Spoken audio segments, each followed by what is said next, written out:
எங்களுடைய மீன்பிடித்துறையை சரியான பாதைக்கு இட்டுச் செல்வது எப்படி என்கின்ற வேலை திட்டம், அதற்கான பொறிமுறையை அமைத்துக் கொள்வதுதான் கடந்த 3 மாதங்களாக நாங்கள் செய்து கொண்டிருந்தோம்.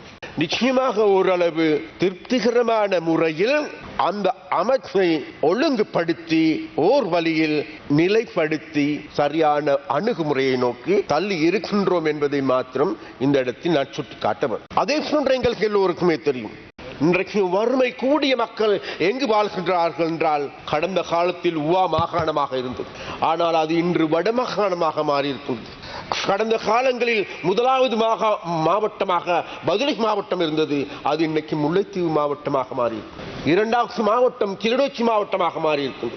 அதனால் இந்த வறுமை நிலையிலிருந்து மீட்டெடுக்க வேண்டிய தேவை எங்களுக்கு இருக்கின்றது. அந்த தேவையின் அடிப்படையில் இந்த வரவு செலவு திட்டத்தில் கிராமங்களை நோக்கி நிதி பாய்ச்சல் செய்கின்ற, கிராமங்களுக்கு முதலிடம் கொடுக்கின்ற, கிராமங்களில் இருக்கின்ற பாடசாலைகளா, வீதிகளா, அல்லது அங்கு இருக்கின்ற குளங்களா, அனைத்தையும் புனர் நிர்மாணம் செய்கின்ற நடவடிக்கைகளை முன்னெடுப்பதற்கான முன்மொழிவுகள் உள்ளடக்கப்பட்டிருக்கிறது.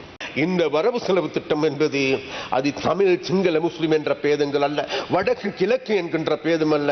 முழு நாட்டு மக்களுக்கும் நாளைக்கு மகிழ்ச்சியாக சிரிக்கக்கூடிய, நாளைக்கு எங்களுடைய பிள்ளைகள் சந்தோஷமாக சிரிக்கக்கூடிய ஒரு புதிய எதிர்காலத்தை நோக்கி அடி எடுத்து வைப்பதற்கான வரவு செலவு திட்டம்.